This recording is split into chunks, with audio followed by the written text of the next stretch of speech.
Nari, Talofa, Bula, and hello again. Thank you for listening again. And this presentation follows on from the earlier one, which was an introduction. In this one, I'll go into some more detail, and again on the soil management component of this project. I'm actually going to split this into two. So I've had a few issues with internet all afternoon, and hence have gone to work to record.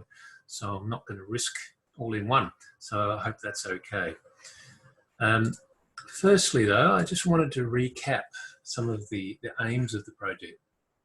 So first up, we want to determine what are the most limiting nutrient constraints in atoll soils. So lots of soil tests, and then find out how we can fix that by using various local byproducts, as I suggested there, leaves, ash, marine products are pretty good, and that includes things like that, the sea cucumber here in moderation, we'll come to that.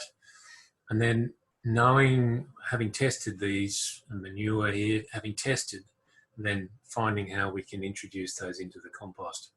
So hence this concept of targeted composting. Now, I've got some examples of soils here, a range from different islands. Some of the things to stand out, and I've got red meaning that's alert and there might be an issue, orange meaning, well, maybe, and then green is good for go, although I've got blue in here. I hope that's not too confusing. Potassium is the standout. So we've got all of these soils being low in potassium, and if we said that 100 was a critical level, then we're way down on that with potassium. So that's the big factor. And given that a lot of crops need potassium, root crops, for instance, tomatoes, then it's the one that we have to fix up. That's where a lot of the emphasis needs to be. Some of the other trace elements are issues as well. So in particular, manganese and iron. It's not showing up so much here. So really, we've only got a couple of these showing up negative in a poor light, and then there's one good value of iron here, and I haven't got to the bottom of why that is, but I'm flagging those two, and particularly since we see quite predominant iron deficiency symptoms around the place. Copper as well, some of the time can be an issue. Phosphorus, as I've said, it's surprising how phosphorus is generally okay. There are exceptions, and we'll run into one of those a bit later on. But there are some numbers here that are surprisingly high. And I've said before about using this test developed in South Australia for the calcareous soils there for phosphorus. That's not this one, but it's also showing up good levels of phosphorus. And then there's the total phosphorus over here. So these are all good levels. So this is not necessarily available, but it's showing that this isn't a mistake, or may not be a mistake. Nitrogen can be variable, so this is the mineral nitrogen. I mean, total nitrogen's quite reasonable as reflected in organic carbon, and there's a lot of farmers in Australia would be happy to have some of these carbon levels in their soil. And then that's generally reflected in total nitrogen as well. And then when that breaks down, we've got the mineral nitrogen. And then of course, in terms of pH, there are some issues there. I mean, these are getting up a bit high in terms of measurements in water. So that's a bit of a snapshot. I wanted to go into a little bit more detail now, but you can see that there are some strong trends there. So this is a soil from Funafuti, and you can see similar sort of patterns as before. So nitrogen, in this case, phosphorus is actually down. Yeah, that's down. If you said 35 was a critical level, then it's obviously down. And then again, potassium is low. In this case, copper is low, and as is iron. What I wanted to look at though was depth. So the first one was 0 to 15 centimetres, and then we've got 15 to 30 and 30 to 45. It's pretty evident that with depth, nearly all the nutrients are decreasing. So, and that what accounts for the carbon as well. So looking at phosphorus, 21 down to 10, potassium, similar pattern, and most of the trace elements are showing that decrease as well. And pH, the opposite. So pH is going up. Of course, higher pH at 8.9 is getting pretty bad and starts to become not pleasant for the roots that are growing in that soil.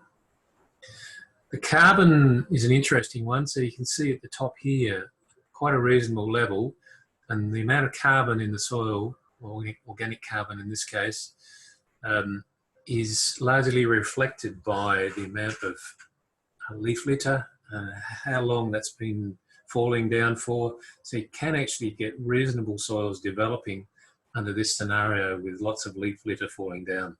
So you can see in this soil here that the top is a lot darker, and that's going through to something that's lighter. So in this case, dark is good. Now, this was in a vacant block of land, this unimproved soil. Only about 20 metres away, there was an enterprising farmer growing on his block. He's been growing sweet potatoes. So from the old sweet potato rows here, I took samples of material, or samples of soil rather, and you can see that there's actually been quite large improvements in the organic carbon levels, first of all, and then in addition the phosphorus and the iron, where 24 compared to 3, 99 compared to 21, and at depth as well there's been improvement, 34 up from 10. But the difference is the potassium. So potassium has actually gone down slightly compared to the 38. So potassium remains an issue for us that we need to tackle full on. Another unimproved soil, pardon me, this is from Abamama. Again, similar patterns showing up, potassium, copper, and some of the trace elements, in particular manganese and iron. I said in the introduction how zinc is commonly at reasonable levels, and phosphorus in this case is reasonable as well. What happens when you've got a pig camping there, and I've called this pig soil, and it's something that I've been encouraging growers to collect, farmers to collect and use in the compost. So we've got improvements in organic carbon, phosphorus is much the same. Potassium is still an issue, but it's gone up. So there's been an improvement there, and other trace elements as well have gone up. So this pig soil is pretty beneficial. And this was one site, and similar results from another 2 sites where it's been collected.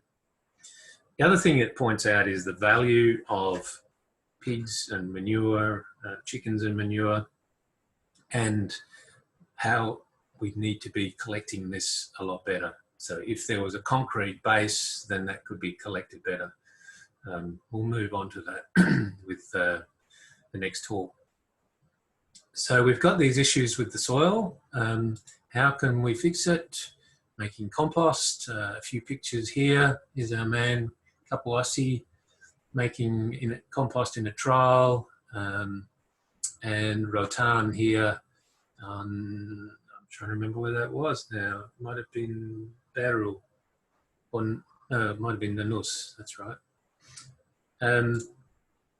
There's a few advantages in making compost in the atolls. One is the history. So there's a tradition of making compost.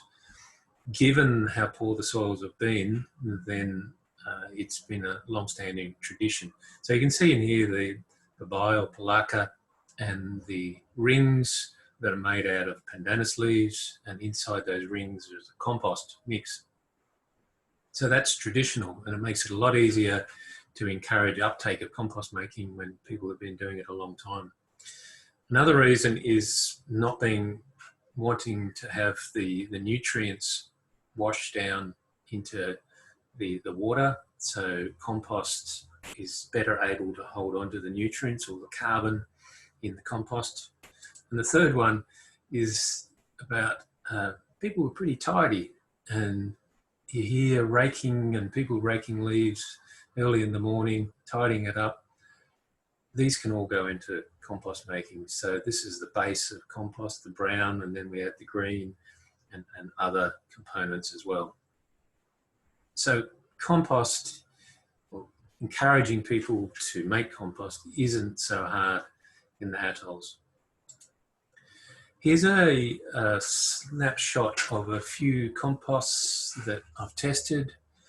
You could split it into two, really. So we've got the formation of the compost. So the base for these composts is a brown leaf plus green leaf. Often that's Tamao or Scaevola, the green.